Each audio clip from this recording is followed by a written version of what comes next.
What's good, everybody? It's Robo back with another video, and today I've got my second update to my 2024 NBA Draft Big Board post-March Madness edition. A lot of changes from 1.0 over to this edition 2.0, with a bunch of players opting in and out of the draft with many more to come, as well as some late season risers and fallers, but this is pretty much where I stand in the class as a whole after the NCAA tournament, before any pre-draft stuff. With that said, let's go ahead and take a look at some of the guys who will not be entering the draft, as well as some honorable mentions. Starting off the video, I want to give a list of the top draft prospects who have already announced they're returning to school next season and are on the radar for the 2025 draft. Some of these guys hit the transfer portal as well, looking for a better opportunity, and some haven't officially announced a return. They just didn't make it into my honorable mentions list and should definitely come back for another year to help improve that stock. This is a list of the top draft prospects who entered the transfer portal so far this offseason, which means they'll be returning to school unless they also enter the NBA draft, which is labeled with an asterisk. I do think pretty much everyone who entered the portal and the draft will end up choosing to return unless the feedback they get is way too strong to pass up, kind of like Bronny James' case could be. Here's a list of my honorable mentions. These are for the most part in somewhat of an order, but much less thought was put into it, so don't take it as a real ranking. All of the players in italics I'm expecting to consider returning to school, and the guys who are starred have already declared or are out of eligibility. These are up to date as of April 11th, so obviously things could change and guys could choose to return and come off the board completely. And several of the guys towards the left-hand side still have a strong chance of being drafted. They just didn't crack my personal top 60. Tyon Grant Foster starts my top 60. He's had an incredible journey to get to this point in his career with some life-threatening injuries, and has turned into a dynamic two-way wing prospect with a strong offensive game. He's a great athlete and showcased his on-ball scoring ability in both tournament games, pretty much carrying Grand Canyon to nearly 2 wins over St. Mary's in Alabama. So with another block, he's got 3 in the game. Back the other way. Johni Broome is one of the very best big men in the country at the college level and could technically come back to Auburn still, but is such a great player, he's going to get some draft looks. He probably fits in as a 4 in the NBA, but has played primarily the 5 at Auburn, with a pretty strong three-point jumper to complement his post game. South Carolina, look, it's won 5 times away from home. Home between Kentucky and Mississippi State. Broome with the spin and the jam. Jonathan Mogbo is a small ball 5 at just 6'8", but has freak strength, length, and athleticism that allows him to be able to run both the 4 and the 5. His range is limited, but he's a gifted passer and creator with the ball in his hands, which helps make his role more than just a mobile roll man. He's got the upside to be a big steal in this draft. All-around player that he is now for San Francisco. Back cut. The Dons bring it back. Williams. Juan Nunez is a pure point guard prospect with some elite passing skills. He's a flashy lefty out of Spain who has really been a consistent player this year. The free throw numbers are a concern, but his defensive instincts and constant flashes as an elite passer are what catches the eyes of scouts. His stock is pretty all over the place, but I think he'll definitely get picked in June.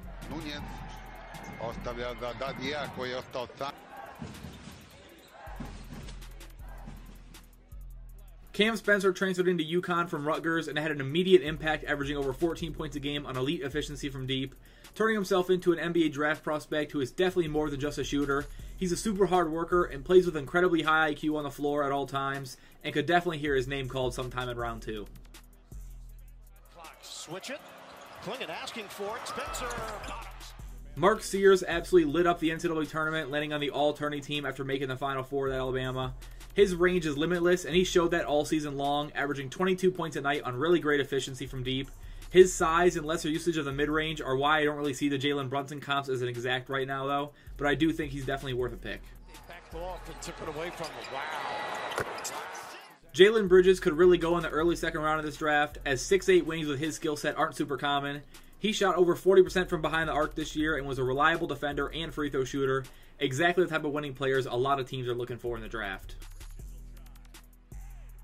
From Lohner, and now Dennis to the corner. Bridges. Neat Clifford's another guy who could still potentially return to school, but I like his odds to get picked in the second round. As a player, he's a strong 6'6" on the wing who plays through his strengths. He's an active defender with a lot of athleticism and really did it all for Colorado State this season and broke out as a reliable shooter this season as well. Scott in and out, no good. And with only 2. Backside lob. Peyton Sanford entered his name into the draft but kept his college eligibility in case he decides to return to school. He brings a lot of shooting ability to the floor and with high volume as well. There's some playmaking ability in there as well, and he's a capable defender, but I'd guess his role, especially early on, is going to be as a spot-up guy. Seen his stock surge of late. Sanford can guard Kaluma. He's a 3-level scorer. Coleman Hawkins is a do-it-all, high-energy guy that pretty much everyone wants on their team. He brings a lot of personality to the game as well as an all-around game. He's got a high IQ, can pass, put the ball on the floor, pull up from deep, and use his athleticism to lock up on the defensive end of the floor as well. And he has great size for both a wing or forward spot in the NBA. So played for Coach Dan Brown at Akron. He did. Hawkins for three. PJ Hall's a modern style forward with a big-time offensive game. He's got a reliable jumper from deep as well as a great post game with his footwork and has great hands in the post even through contact. He's got a wide frame that'll help him create space to get shots off against any big in the post, and the pick and pop threat he provides can open up a lot of possibilities for an offense that eventually takes him in this draft. He's got to go get his SAG card with that. Jamal Shedd's another guy I think could end up a steal in this draft. He could compete for minutes right away thanks to his defensive energy. He won Defensive Player of the Year as well as Overall Player of the Year in the Big 12 this year. And with his athletic ability, even only at 6'1", he could mold a role on a bench unit while he grows into more of a consistent shooter. Left in overtime. Shed. Izan Almansa has fallen down the board quite a bit as he just didn't seem to make the leaps people really wanted to see this year. But he's still an efficient paint scorer and strong offensive rebounding big man. A decent finisher on the rim and the pick and roll who looks to impact winning in many ways with low turnovers, solid defense and high IQ, and pretty solid touch in the paint on floaters and layups. I definitely see him getting picked at some point in this draft. Adem Bona was a Defensive Player of the Year in the Pac-12, which says a lot about his rim protection and on-ball defensive versatility as a big man. He's only 6'9", 6'10", but has a super high motor on the defensive end and can test as many shots as he can. He can definitely improve as an offensive player in the coming years, but his defensive ability should give him a role no matter what. KJ Simpson's a really gifted scoring point guard out of Colorado, being in consideration for Pac-12 Player of the Year and landing on the first team this year. He put up an incredibly efficient 20 points a night, shooting almost 44% from deep on high volume, but also great shot selection as he's still a patient scorer, which is a huge plus. Guys who score as well as he do and can stay controlled with the ball stand a pretty good chance to stick in the NBA. Post stop. Simpson. Free. Melvin Ajinça is a French prospect playing in the LNB Pro A League, and although his shooting splits weren't very good this year, the ability has still been on display, and he's still seen as a higher potential guy in this draft. He plays solid defense and has NBA-level athleticism and a strong enough jumper that a lot of scouts think he can become a player in the league soon.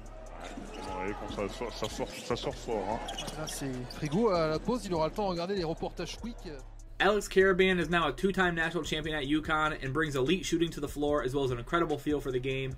He just makes the right play, even off the ball, constantly, and has a nice ability to block shots both in the paint and on the perimeter using a great second leap when he bites on the pump fake, which can be super valuable at the NBA level, and I've got no doubt he can carve himself a role with his two-way ability. Double from Colvin, it leaves Caravan open. Pacome Dadier is another high-potential French prospect in a class loaded with French stars, and he can really play as a 2 or a 3, but the size says more so as a 3 in the NBA at 6'8". He's going to continue to grow into his frame and become an even better athlete, but already looks to fit that 3-and-D mold a lot of the second-rounders look to provide. And he's shown some passing flashes, but will have to improve his handle quite a bit before that really pops more. Jameer Watkins is someone I really came around on after watching more, as the athleticism is completely off the charts, but the feel for scoring the basketball really is too. He can completely take over games at times if he needs to, and is a super active player on both ends of the floor, fighting for loose balls and grabbing 2 steals a game in the ACC for Florida State.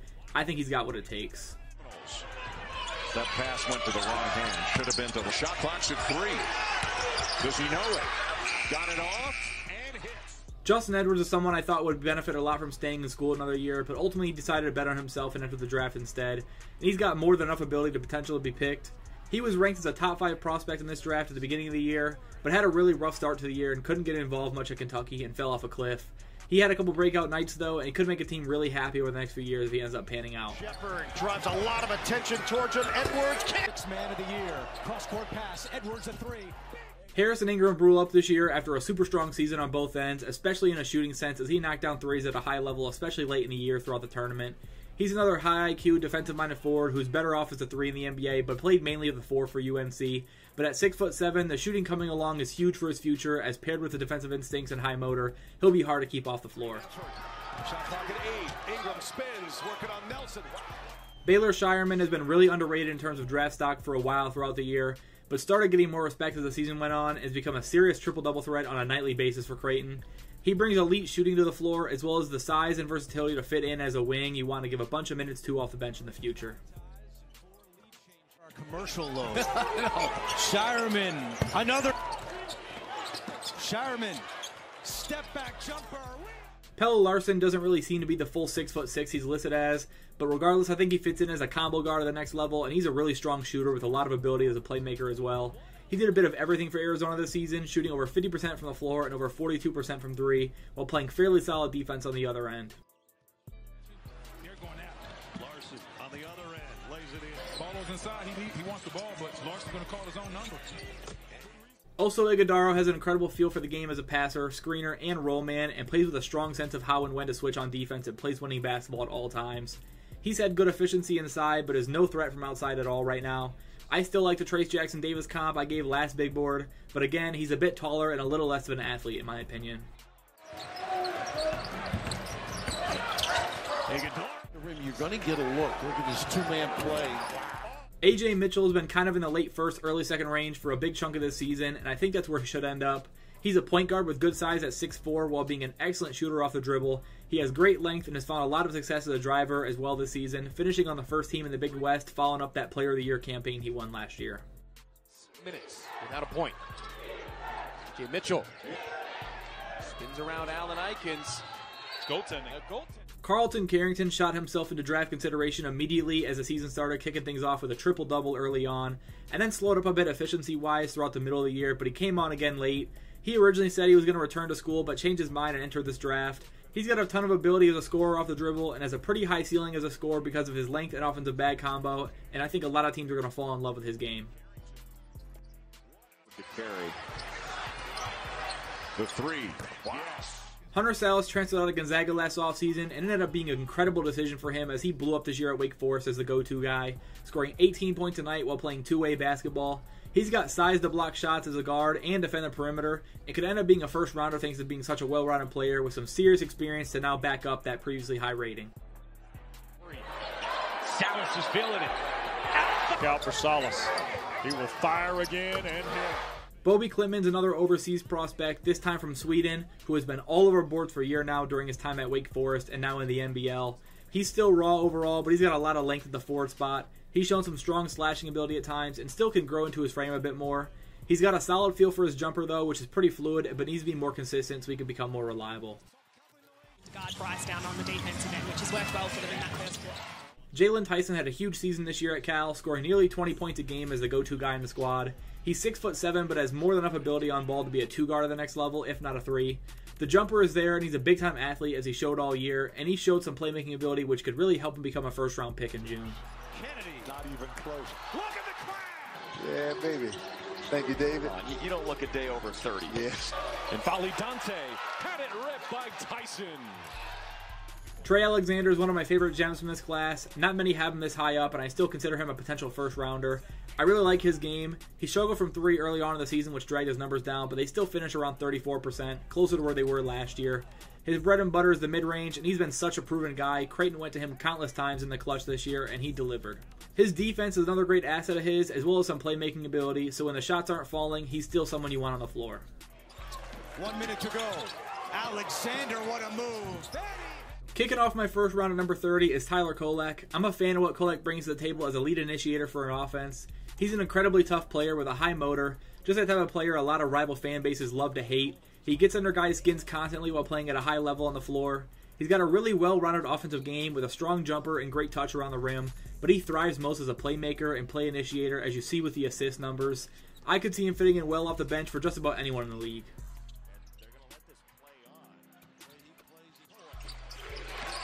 Barging his way inside on the reverse. Two-man game with Colin. A little bit of contact there. Dylan Jones is an absolute dog of a player coming out of Weber State, same school that produced Damian Lillard.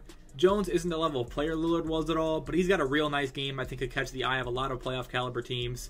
He's a stocky ball-handling wing with a lot of strength to his frame, and loves to score at the rim even though he doesn't show a ton of vertical athleticism. He's just got great touch and strong feel for the mid-range game, and he's got an incredible work ethic as he ended the game this year with 30 points, 23 rebounds, and 9 assists, which can tell you exactly why he won the Big Sky Player of the Year award this year. Dylan Jones, MVP candidate bucket. Crossing over with the money on the table. Ryan Dunn is a guy a lot of people, including myself, were much higher on earlier on in the year, but the poor showings on the offensive end and ability to just disappear on that end completely have really caused his stock to drop. Nonetheless, he's an elite athlete who thrives on the defensive end. You could argue he's the best defender in the draft. He's got incredible ability to shut down possessions as an off-ball and help defender, and block shots all over the floor with several games this year of 5+ blocks. It's really the lack of offensive production that can be his downfall, but if he's able to develop a consistent shot from the corner, he can pave his way into big minutes to the next level with the presence his athleticism brings. Next is Zach Edey, who I've been a bit lower on than a lot of draft experts, but Edey is an absolute giant of a big man at 7'4", 300 pounds, and he's developed enough mobility to fit in the NBA game, unlike some other big-time college players in the past. I still like the bigger Ivica Zubac comparison. I think Boban's a bit low for his level of physicality and finishing ability. His touch in the paint and feel for where he's at with the ball was on full display up against Donovan Clingan, who's probably the toughest matchup in all of college basketball for him. Edey proved this year he's more than just tall, taking home back-to-back National Player of the Years, and if he keeps expanding his game, whoever takes in the first round will be extremely happy with that pick. Deron Holmes is the guy I really like in this class. He's a big-time athlete at the 4 and 5 spots who plays mainly in the middle of the floor. He's got a lot of power and strength as a roll man, but he's also got a really nice jumper to complement it, coming in at nearly 39% from deep, which forces defenses to respect that pop as well. He's a strong paint defender with both blocking and affecting shots at the rim, and had a huge season at Dayton, winning A10 Defensive Player of the Year, as well as being named the overall A10 Player of the Year as well. And taking his squad into the second round of the NCAA tournament, there's not a lot on the floor he can't do, and I wouldn't be shocked if his name was called in the first round in June.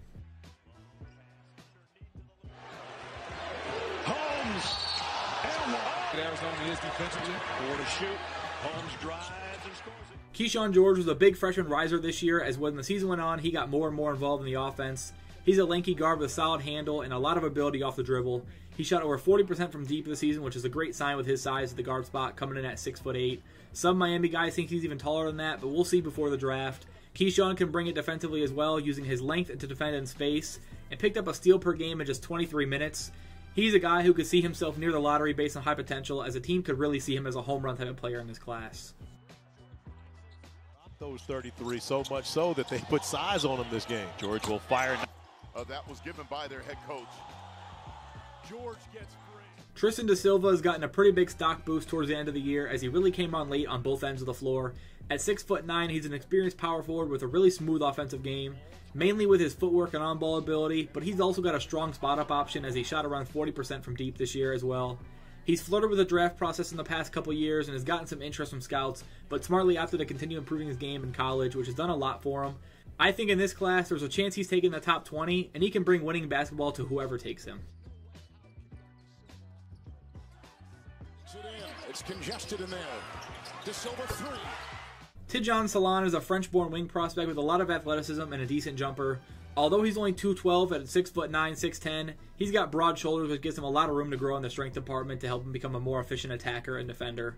He's already learned to use his athleticism and quick burst when he's driving to the rim, so on the defensive end, he uses that to his advantage as well. But at just 18, he's a pretty rough prospect still, as he's gone hot and cold throughout the year, and he really used that hot streak to climb up boards, which is why I've got him down here in the 20s. If he's taken to the right fit, that untapped potential could be cracked open, and he could turn to a future 3-and-D star in the NBA. Kevin McCullough is an all-around college wing who has a chance to be a really solid player at the next level. He brings a lot of experience to the table with a strong IQ on both ends of the floor, and he plays hard pretty much at all times and blossomed into a #1 scoring option at Kansas before he went down with an injury towards the end of the regular season. He dealt with that injury for a while, which caused some tougher games, but when healthy, he was lighting it up on the stat sheet, scoring around 20 a game while being a very solid passer on the wing. The jump shot's still coming along, but he found some success with it this season, and he has more than enough game off the dribble to score in other ways when the jumper's not falling. And he still impacts the game in a positive way regardless. You and I were talking at halftime. Yves Missi is an absolute monster in the paint and had a really big freshman season at Baylor compared to expectations. Missi draws a lot of Clint Capella and Mark Williams comps, and for good reason. He's been such a reliable screener and roll man this year, and has the athleticism and catch radius to go catch a body off the pick and roll. He works hard on the floor and has incredible athleticism and strength for his age, and he's still 19 as of today. He doesn't have a jumper at this point and really lacks touch in the post, but if he works on developing that touch and expanding his post game as well as his defensive IQ, he has a chance to be a strong starting caliber defensive anchor in the NBA. Ray J. Dennis, really valuable. Missi. None streaks up the floor. Missi. Khalil Ware is a former top prospect who didn't perform at Oregon, but really found himself at Indiana this year. He's got freaky athleticism for a 7-footer paired with a pretty strong jump shot from range, and more than enough length to be a strong shot blocker and lob threat at the next level. He's improved his footwork in the paint on both ends of the floor and has some on-ball skill as well to play in the perimeter at times. By far the biggest question surrounding Ware not being a consensus lottery prospect is about his motor as well as his physicality, as he's been pretty ineffective as a screener throughout his college career and definitely needs to improve in that area. Ware from deep. Greatness from Xavier Johnson at times, but he hasn't been consistent. He's going to have to be good tonight. I'm ranking Terrence Shannon Jr. here at 19 because I really like his game and could see him being drafted in this range if the off-the-court issues get figured out. But I understand why some would prefer to wait it out, as his status as a prospect completely depends on that situation figuring itself out. But on the court, Terrence is a really strong scorer, putting on an absolute clinic at the end of the year, dropping 30-plus seemingly every game in the Big Ten and NCAA tourneys. He's incredible in transition as an attacker, and when the jumper's falling as well as it can, you've got to put a lot of defensive attention on him. He's a bit older as he'll turn 24 this summer, but I think his experience and self-creation ability will help him get drafted in the first round this June. Comes now to Shannon. Look at him fly.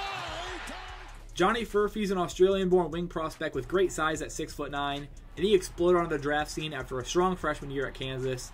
He's an elite shooter from any spot on the floor and can both spot up and pull up off the dribble, but he thrives most off the ball in relocation settings. He's shown solid defensive instincts and uses his length well, but he could obviously grow in that area as he gets more athletic, and eventually could improve his ability as a ball handler to round out that offensive game. He's only 19 right now, so a lot of time for growth, but his jumper and IQ on the floor are what makes people project him to be a high-quality spot-up wing in the NBA. He's an excellent defender. He got burned there.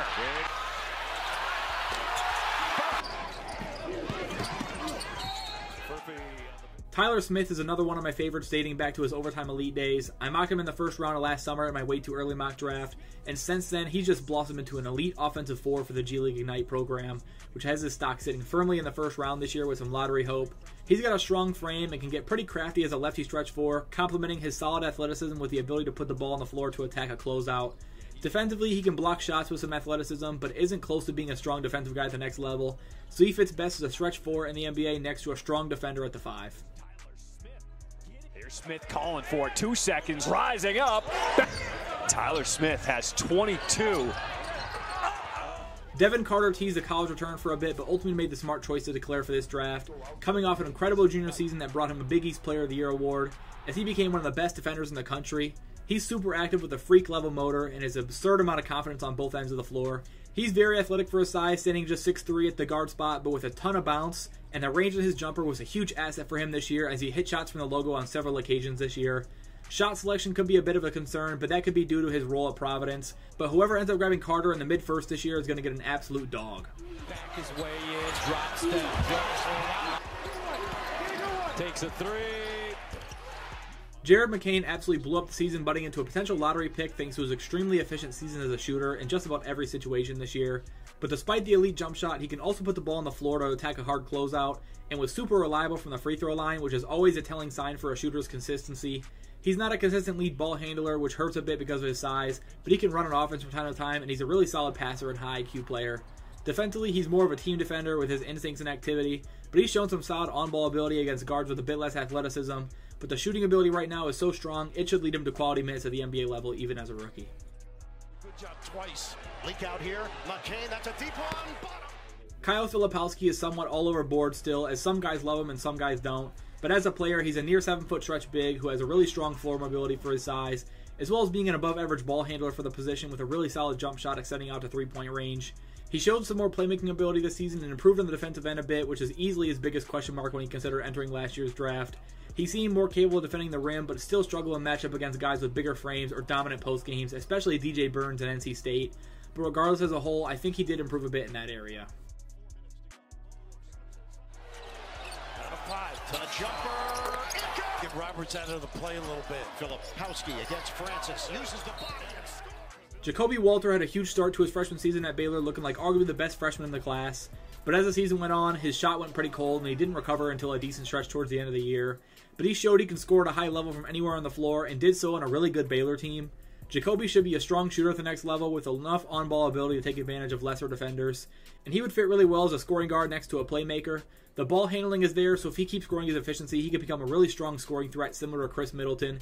For now, though, because of his range and defensive ability, I think his role could be similar to guys like KCP, but he can see the floor right away, in my opinion. To be careful. Walter looking for some daylight is built.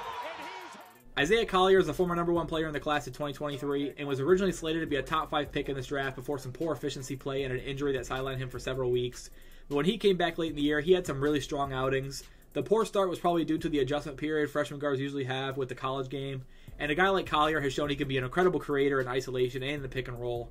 He's got a nasty first step to help him get downhill often, and he draws fouls at a ridiculous rate, and he's a very skilled passer at the point as well. I think Collier should still be considered a potential top 10 pick in this draft, but I see him as a late lottery guy as of right now. You can't just, whoa, wow. Collier's got 2 off the steal. Check out Collier. Collier driving into traffic. Backs it in. Cody Williams saw a huge stock rise early on in the year thanks to a really strong start to the season on both ends of the floor, as well as the sustained success of his brother Jalen in the NBA. And although he slipped a bit as his shooting volume was not very high, he's got great tools and size on the wing and finishes the rim really well and can get there pretty often on the dribble. He's got a strong handle for his position and could be a solid passer as well, pretty similar to his brother in terms of his feel for the game. In the half court, he really just needs to continue to improve his jumper and get more confident in taking more shots. If he can improve as both a creator and a shooter and prove his percentages were not a fluke this year, his potential could be through the roof in terms of what he can be in the league. O'Brien and a 3. Dalton Knecht is arguably the biggest riser of the season, going from JUCO to Northern Colorado to the SEC Player of the Year and National Player of the Year candidate at Tennessee. Knecht averaged 22 a night for the Vols and brings elite three-point shooting to the floor and scores from all 3 levels, and genuinely has NBA-level athleticism in both the half-court and in transition to be a really dynamic offensive player. His on-ball ability is a lot higher than he gets credit for from some, and he can operate in the pick and roll as both a handler and a scorer. Age and defense is the main concern with Knecht, so his best fit is somewhere where he can hide that weakness, such as Orlando or even the Thunder, but I really like his upside as a potential second or third option at some point in his career. Sends it back out. Knecht for 3. It's good. I've dropped Zachary Risachet quite a bit since my last big board, as he's hit a really rough stretch of 10 games or so, not really involved in the offense much and not knocking down shots at a strong rate either, but when he's got it going, he can be a really good 3-and-D prospect in this draft. Risachet is another French prospect who really proved himself early on this season as one of the best in the class, and even a potential option with a #1 pick by some. He's got a strong jump shot from range and should be able to thrive as a shooter, especially off the catch, and with his size, he has some high defensive upside as well. If a team takes Risachet in the top 5 of this class, it won't be a shock at all, with his potential being what it is at a very sought-after role in the NBA. Swings it across. Drive through the paint, up and down. Reed Sheppard had a rough game in the NCAA tournament against Oakland, but as we should know, one game does not define an entire season for an individual player. Reed is still one of the best guards in this class and had a huge season on both ends of the floor, having record-breaking efficiency, shooting 52% from 3 on pretty high volume, as well as being super active on the defensive end, grabbing 2.5 steals a night and almost blocking a shot per game. Reed is considered a combo guard, but I think he's got a great court vision and IQ to be a lead ball handler, and the motor is something you really want out of a young guard off the bench. The only limitation that comes with Reed are his size and athleticism. He is a capable athlete, but he doesn't have the elite quickness to get downhill with consistency yet, but there's no doubt that'll be a focal point for his future. The same Kentucky team a year ago. Nikola Topic is one of the top guards in this draft class, and some have him as high as a top 3 prospect. He has some athleticism questions, but he's a typical European guard with great size for the point, and he's an excellent pick-and-roll ball handler. He can push the ball downhill with ease and gets to the rim where he's a really crafty finisher. He's a very capable defender as well, so the big question is going to be how successful a shooter he is. He shot just 26% from deep this season prior to an injury that's held him out for a really long time. Early on in the NBA, the range could be a problem, but he's got decent form and a lot to suggest growth in that area. But he averaged over 18 a game this season in the ABA despite that, which is a big reason why he's going to be a top 10 pick in this year's draft.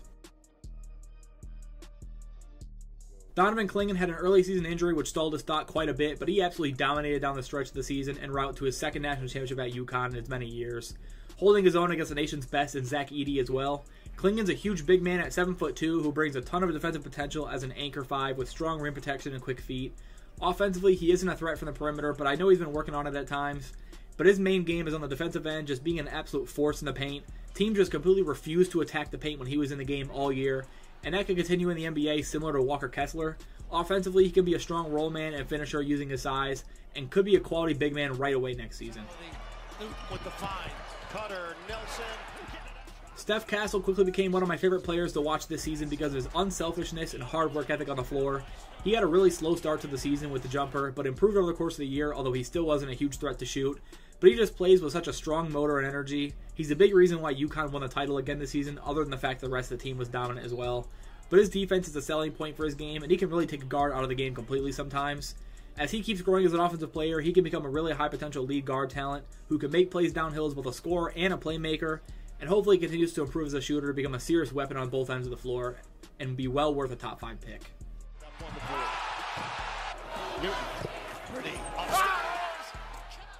Rob Dillingham is my top college prospect as of this moment, and was easily the most fun player to watch in college basketball this season for me, as many people who've seen him play this season would agree. He absolutely lit it up this season off the bench, winning SEC Sixth Man of the Year and forming the best freshman duo in the country with Reed Sheppard. He's an incredibly skilled microwave scorer and shifty ball handler who can pull up from absolutely anywhere on the half court at any time. He plays at a high pace but is extremely quick as a ball handler and can go coast to coast in a blur. He's often compared to Emmanuel Quickley and Tyrese Maxey for obvious reasons, and I think that could be pretty spot on. There are some size questions, but they shouldn't matter much with his craftiness at the rim. He really just needs to put on some size and get stronger in the NBA, especially as a defender. He's going to shoot this one. Matas Buzelis is my number 3 prospect in this draft right now. I've really liked his game for a while now, and I'm a bit higher on both him and Ron Holland compared to others. And with the recent struggles of a lot of Ignite players in the NBA, there could be a good reason for that. But I think in a class like this, both Ron and Matas are well worth high draft picks. Matas' game is really strong. A lot of people put the Franz Wagner label on it, which is really high praise as Franz is a great player. But I think he's got some more Lamar Odom in there as well, as I mentioned before. Matas has a lot of athleticism for a 6'10" wing and enough skill to be considered a 3 and a 4 at the next level. His shooting splits weren't great this year, but I'm a believer in his offensive game. He's got a good jumper form, and I think he should have a much easier time playing more off ball in the NBA as opposed to being on the Ignite team. As I alluded to while talking about Matas, I'm still really high on Ron Holland, who is still my number 2 in the class as of today. Poor efficiency and turnovers have caused him to fall in the mid-lottery in a lot of places, but not for me. As I mentioned, the Ignite program has not been super kind to a lot of guys in terms of efficiency. They just get outmatched throughout the year, and the shot selection and simplicity isn't there for the young guys. Going into the year, we knew Ron was a pretty raw prospect. He's still only 18 years old, so the elite slashing ability being on full display is really impressive. 21 points a game against grown men without knocking down a lot of shots from deep is really hard to do, and he got there with a nasty first step and great transition game, turning defense to offense. As he gets older, I think the jumper could start to click and make him into a potential star player. Through there and got underneath and made a layup. Oh, give me that! Alex Sarr is still my number 1 prospect in the class for a bunch of reasons. Statistically, he may not look like a number 1 pick, but he played just 17 minutes a night and showed more than enough defensive ability to be considered the best prospect in the class. He's also got great agility, which he uses to his advantage on both ends of the floor, whether that be as a rim protector or an offensive weapon. Defensively, he's got enough mobility to guard the perimeter at a high level. I would agree he's a pretty similar player to a Jaren Jackson Jr. or Jonathan Isaac on the defensive end as prospects. And the jumper should continue to improve from an already solid spot, being around 30% on somewhat low volume due to his role and low minutes this year. But when you look at his numbers from a per 36 perspective, the points and block numbers start to get real convincing that he can be a star. Slot.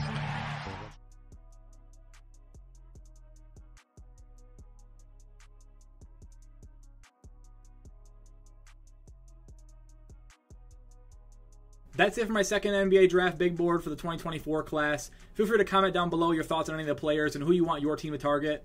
Big Board Part 3 will probably come out after all of the entrant deadlines have passed and we get a clearer picture of who's in and who's out, as well as some combine stuff. I'll also post a mock draft and final Big Board update about a week before the real draft, just like I did last year. Other than that, my next video should be an NFL mock draft, which I'm going to post about a week in advance of that draft, which is on April 25th. So I'll see you guys then. Thanks for watching as always. Feel free to like and subscribe if you haven't already, and I'll see you in the next one. Peace.